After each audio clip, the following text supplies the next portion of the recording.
এক, দুই, দুটো ট্রান্সপারেন্ট শিটের সাহায্যে কি আলোকে ব্লক করা সম্ভব? এখন এই বিষয়টা বোঝার জন্য আগে এটা বুঝে নিন যে আলোর দুটো পারপেন্ডিকুলার প্লেন অফ অসিলেশন থাকে, একটা এই দিকে আর অন্যটা এই দিকে। এর মানে আমাদের আলো ঠিক এইভাবে চলে। এখন বিশেষ উপাদান যেমন পোলারাইজ থেকে পাস করার পর আলো একটি নির্দিষ্ট প্লেনে চলে যায়, কিন্তু অন্য প্লেনে সেটি ব্লক হয়ে যায়।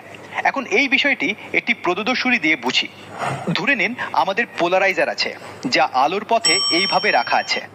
এখন আপনি দেখতে পাচ্ছেন যে অনুভূমিক তলের তরঙ্গকে যেতে দিচ্ছে, কিন্তু লম্বভাবে থাকা তরঙ্গকে আটকে দিচ্ছে। অন্যদিকে যদি আমি আরেকটি পোলারাইজার ব্যবহার করি, তাহলে একই অভিমুখের কারণে উভয়ই অনুভূমিক তরঙ্গকে যেতে দেয় এবং কোনো বাধা তৈরি করে না। কিন্তু কি হবে যদি আমি দ্বিতীয় পোলারাইজারটিকে লম্বভাবে রাখি? আপনি দেখতে পাচ্ছেন যে তরঙ্গ দ্বিতীয় পোলারাইজারে অবরুদ্ধ হয়ে গেছে এবং আর এগোতে পারছে না। 1 মিনিট। তাহলে কি দুটি লম্ব শীটের সাহায্যে আমরা আলো আটকাতে পারি?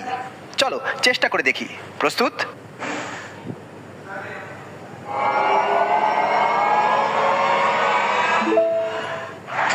আপনি দেখলেন কিভাবে পোলারাইজেশনের সাহায্যে আমরা আলোকে আটকে দিলাম।